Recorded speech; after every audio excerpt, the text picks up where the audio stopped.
Good morning, જય દ્વારકાધીશ, જય માતાજી. કેમ છો ફેમિલી? સ્વાગત છે તમારું આજના નવા બ્લોગમાં.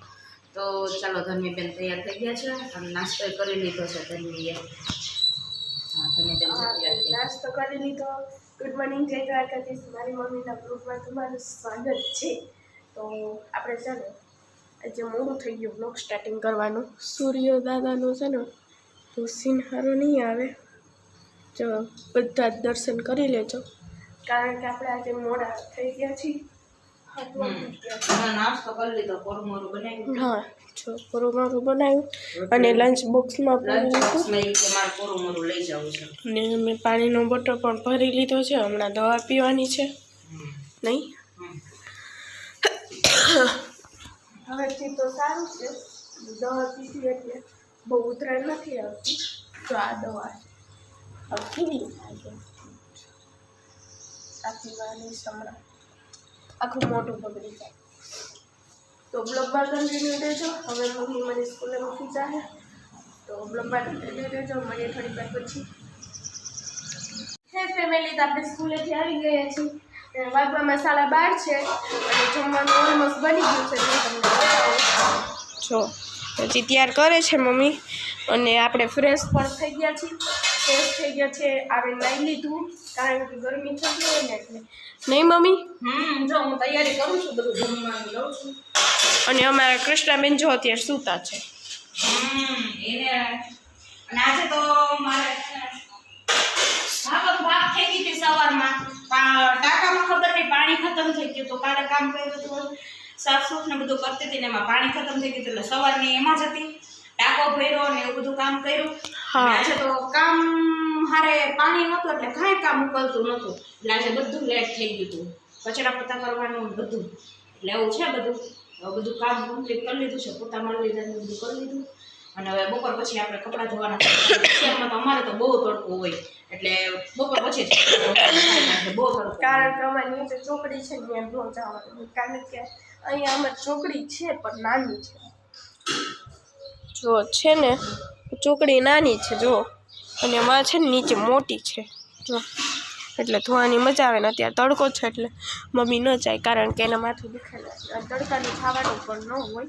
તો બ્લોગમાં કન્ટિન્યુ રહેજો. હવે આપણે જમી લઈએ પછી રેસ્ટ કરશું અને પછી રેસ્ટ કર્યા પછી મારે લેસન બાકી હશે એ હું કરીશ કારણ કે હમણાં એક્ઝામ આવે છે. નહીં મમ્મી?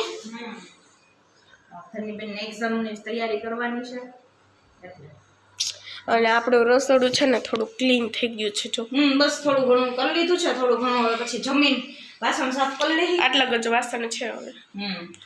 તો વાસણ ને બધું સાફ કર્યું હતું પણ કઈ વિડીયો ઉતારવાનું થયું નહીં કારણ કે ટાઈમ જ ના રહ્યો. પાણી ભરતી હતી નીચે, ઘડીએ ઘડીએ નળી નીકળી જતી હતી મોટરની એટલે હું હળિયાળી જતી ઉપરથી નીચે નીચેથી ઉપર એવું બધું હાલતું હતું એટલે કઈ વિડીયો ઉતારવાનો નથી.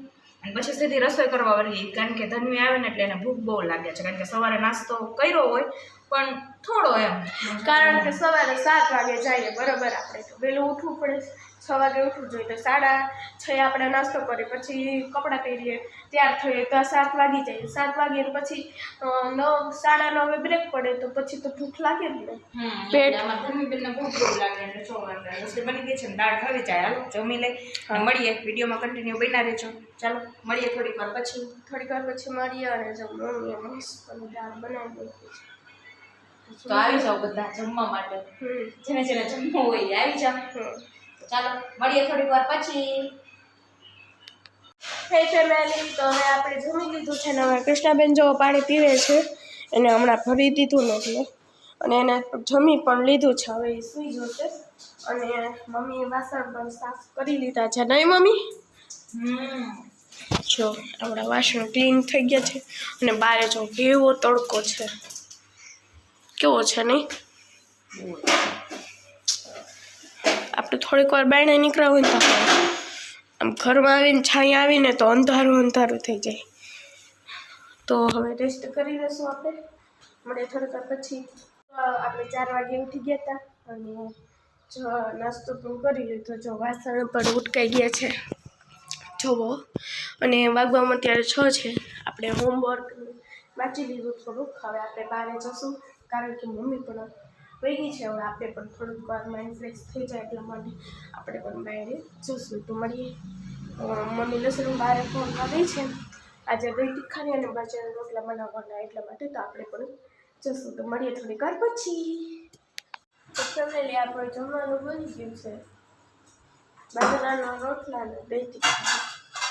જો બાજરાના રોટલા મસ્ત ગરમા ગરમ બની ગયા છે. તો હવે અત્યારે આપણે ગરવામાં મૂકી દઈશું, કારણ કે મેં તો ગરવામાં જ મૂક્યા હતા. અને મસ્ત તીખી તીખી દહીં તીખારી. જો કે આજે વખતે શું કહેવાય, ચટણીમાં કઈ મેં કંઈક ફેર થઈ ગયો છે. બહુ આમ તીખી છે, પણ રેડ કલર નથી પકડતો, નહીંતર મસ્ત એકદમ ચટાકેદાર. અને આ રહી આપણી છાશ.